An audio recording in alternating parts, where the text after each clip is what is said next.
할렐루야. 오늘도 말씀을 사모하는 우리 성도님들 위해 하나님의 은혜가 충만하기를 기도합니다. 오늘의 성경 통독은 룻기 1장에서 4장까지의 말씀입니다. 오늘은 룻기 1장의 말씀을 통하여 성도에게는 떠나서는 안 될 자리가 있습니다 라는 말씀으로 은혜를 나누겠습니다. 오늘의 본문 룻기 1장 1절 말씀입니다. 사사들의 치리하던 때에 그 땅에 흉년이 드니라.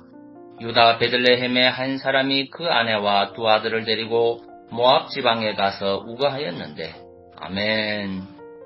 룻기는 남성만이 중시되던 시대에 여인이 주인공으로 등장하는, 그것도 이방 출신의 과부가 주인공으로 등장하는 특이한 책입니다. 하나님께서는 선민 이스라엘이 타락하여 악순환이 계속되는 암울한 상황 속에서 당신께 순수한 신앙을 가진 한 여인을, 그것도 이방 출신의 과부를 택하여 그녀를 통해 구속사의 맥을 이어가는 사건을 보여주고 있습니다. 본문을 보면 유다 베들레헴 에브라 사람 엘리멜렉이 자신의 아내 나오미와 두 아들 말론과 기련을 데리고 이스라엘 땅의 흉년을 피하여 모압 지방에 가서 거기 유하였다고 하였습니다. 사실 농경사회에서 이처럼 흉년을 피하여 보다 풍요로운 땅으로 이주하는 것은 아주 자연스러운 일입니다. 오직 자신의 땅에서 나는 것을 먹고 살 수밖에 없었던 농경사회에서 흉년이란 곧 식량이 고갈되어 더 이상 살아갈 길이 없게 되는 것을 의미하기 때문입니다.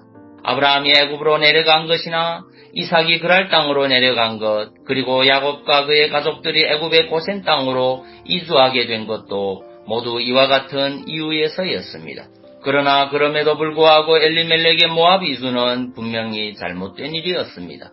왜냐하면 이스라엘 땅은 곧 하나님께서 당신의 백성에게 주신 기업인데 그 기업을 포기하고 떠난다는 것은 곧 스스로 하나님의 백성이기를 포기한다는 것과 같은 의미이기 때문입니다. 그렇습니다. 모든 사람은 자기가 원하는 대로 어디든지 갈 수 있지만 하나님의 백성에게는 결코 떠나서는 안 될 자리가 있습니다.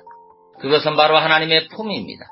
엘리멜렉이 비록 흉년이 들어서 살 길이 막막하였을지라도 이스라엘 땅을 떠나서는 안 되었던 것처럼 하나님의 백성은 결코 하나님의 품을 떠나서는 안 되는 것입니다. 하나님의 백성이 하나님의 품을 떠나게 된다면 그는 더 이상 하나님의 보호와 인도하심을 받지 못하게 됨으로써 이 세상 그 누구보다도 불행한 삶을 살아갈 수밖에 없는 것입니다. 이는 마치 물고기가 물을 떠나게 되면 괴로운 가운데 죽어갈 수밖에 없는 것과 같은 이치입니다. 물고기가 물에서 살아야만 하는 것처럼 하나님의 백성은 오직 하나님의 품 안에 거해야만 하는 것입니다. 예수 그리스도께서는 이러한 사실을 탕자의 비유를 통하여 잘 설명해 주셨습니다.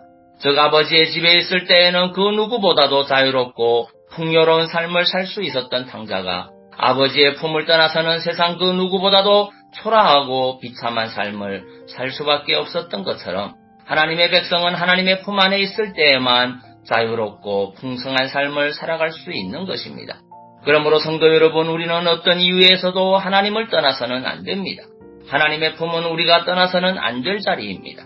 우리가 하나님의 품을 떠나는 순간 불행은 시작됩니다. 그런즉 우리는 오직 하나님의 품에 거하며 그가 주시는 참된 사랑과 은혜 가운데 살아가는 자들이 되어야 합니다. 바로 그것이 우리가 선택할 수 있는 가장 최선의 삶인 것입니다. 오늘도 하나님 안에서 주님과 동행하는 하루 되시기를 바랍니다. 요한복음 15장 5절 말씀입니다. 나는 포도나무요 너희는 가지니 저가 내 안에 내가 저 안에 있으면 이 사람은 과실을 많이 맺나니 나를 떠나서는 너희가 아무것도 할 수 없음이라. 아멘. 기도하겠습니다. 사랑의 주님, 주님을 떠나서는 그 어떤 열매도 맺을 수 없음을 고백합니다.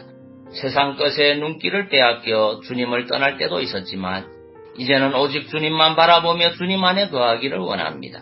오늘 하루도 주님과 동행하게 하옵소서. 그리고 질병과 마음의 상처들로 고통하는 심령들에게 주의 은혜로 치유하여 주옵소서. 예수님 이름으로 기도하옵나이다.